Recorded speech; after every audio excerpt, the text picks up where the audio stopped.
It's an ML Sports Take here, brought to you by Stanley Law Offices, Elevate Fitness of Syracuse, and our great friends over at Brewerton Ace Hardware. The Bonnies lose to Northern Iowa 90-80 today, and I warned everybody about this game beforehand. I did a pregame video warning everybody that today it's an emotional disaster. When you have the high of the high of the high, 3 wins, Boise State, coming back double figures late on Clemson, blowing out Marquette, national exposure, all the ESPN stuff, the Burton cutaways, Kyle Lofton is a possible, a terrific, national type player of the year at point guard, Oshuni. I mean, all of the accolades for him. Well, guess what? Oshun didn't do anything today. Oshuni really, offensively, I don't know what his deal is, and I know that he doesn't have to do a lot offensively, but defensively, because he's so good defensively,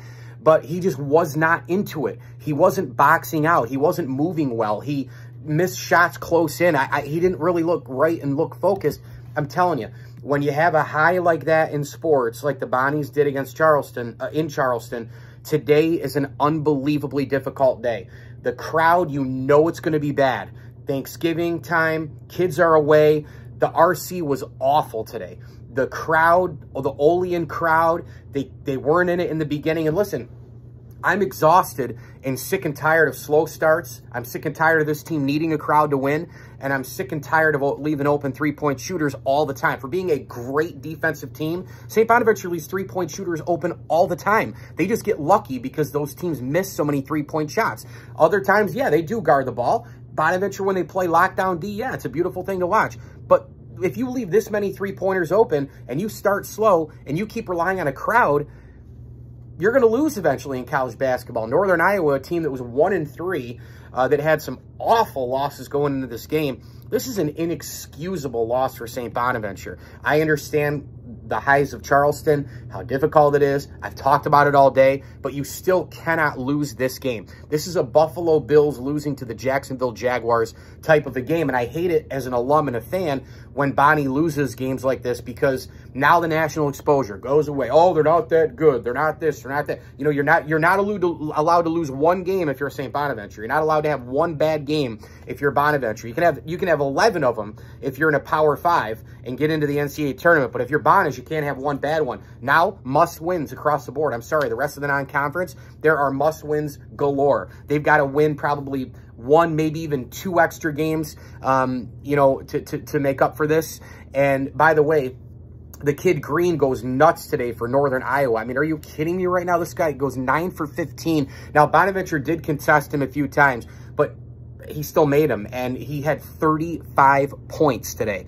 I mean, you limit him to 25 points, and it's 80-80. So while the broadcasters were saying, well, there's more than just Green on this team, is there? I mean, he scored 35, a couple other guys with 15 points, that's fine. But he was the main guy. He was the shooter. He was the scorer. And, the Bonnies didn't really get, again, offensively, I don't know how Oshuni had 12 points in this game. I have no idea how he even managed to do that. I thought Dom Welch was great in this game, 6 of 13 from 3. It seemed as though in the second half, even when I had basically given up, he was still raining threes. He finished with 20. Kyle Lofton, a poor shooting game, good from the free throw line, though, good from 3. He finished with 21. And the Bonnies, of course, a team that we thought in the beginning of the year had a lot of depth. Now, apparently, it looks like they don't have any depth. And that could be a problem going on down the line here, because if a couple guys have bad games, or Oshun gets into foul trouble, Koulibaly apparently, possibly here isn't ready. Brown off the bench. Maybe they don't have a bench. Is this team still good? I hope so. I think so. Maybe they aren't. I mean, time will tell. What they did in Charleston was great, but they played with fire all year. They were down early to Siena. They should have lost to Canisius. They were down double digits late to Clemson. They had to battle that game back. I mean, the only game that's really been, stress-free has been the blowout against Marquette. This Bonaventure team has a ton of work to do, despite the difficulty of coming down here emotionally, playing at home, Northern Iowa crowd, not there, all that sort of thing, the normal student section, etc. Despite all of those challenges, You cannot lose this game today for St. Bonnie. You can't do it. Will the voters now say, well, they're not that good out of the top 25? I would not be surprised, because that's the kind of disrespect / thing that happens to mid-major teams like St. Bonaventure. And this is just a ruin your weekend kind of a loss for St. Bonnie. This is just absolutely deplorable. I am so pissed.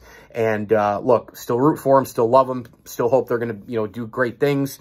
But this just has completely washed away the Charleston Classic stuff for me in terms of, not being able to just keep it going and riding that train of momentum.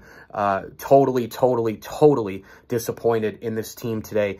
They have a lot of work to do. We know what the situation is here. The non-conference is extremely difficult the rest of the way. Another reason why you can't lose this game. You still got to play Virginia Tech on a neutral floor. You still got to play against Connecticut on a neutral floor, a ranked team right now. They might get booted out, though, but I don't think they will. I think they'll still hang in the top 25. They got to play Buffalo next Saturday. I mean, Coppin State is next, obviously, on Wednesday. That's the absolute next game. Mark Schmidt will treat it as a game 7. Got to go out and win, da-da-da-da-da. But to me, I look at one game at a time as well, and that's fine. But you got to beat Coppin State. You got to beat Buffalo. You got to beat Loyola. And I think you got to beat, Northeastern, and then maybe Virginia Tech, UConn, you split, 1-1, 1, 2, 3, 4, 5 games before A-10 play, you go 4-1, and you're 9-2 going into the A-10 as opposed to 10-1, because you lost today to Northern Iowa. Super disappointed in this team. Maybe today doesn't erase all of the Charleston Classic for me. Maybe I was a little crazy in saying that a couple minutes ago. Maybe I got a little carried away, but it erases a lot of it. Can we at least meet halfway there? Disaster today at the Riley Center. Mike Lindsley with you, ML Sports Take, all brought to you by our great friends at the Vince Aguirre Consulting Group, Welch & Company Jewelers, and our terrific friends at Brewerton Ace Hardware. I should mention, by the way, that anytime you're in and around Central New York, home for the holidays, visiting, or you live around Central New York, you got to get over there. Route 11 in Brewerton. The place is incredible. They have all your inside and outside needs for your house with the winter coming. They've got garbage cans and shovels. They have pizza ovens. They have all kinds of great stuff from local vendors, jerky, pickles, sauces, you name it. So get on over to Brewerton Ace Hardware today if you're in and around Central New York. Hit me on Twitter at Mike L Sports. As I always tell you, enjoy the games.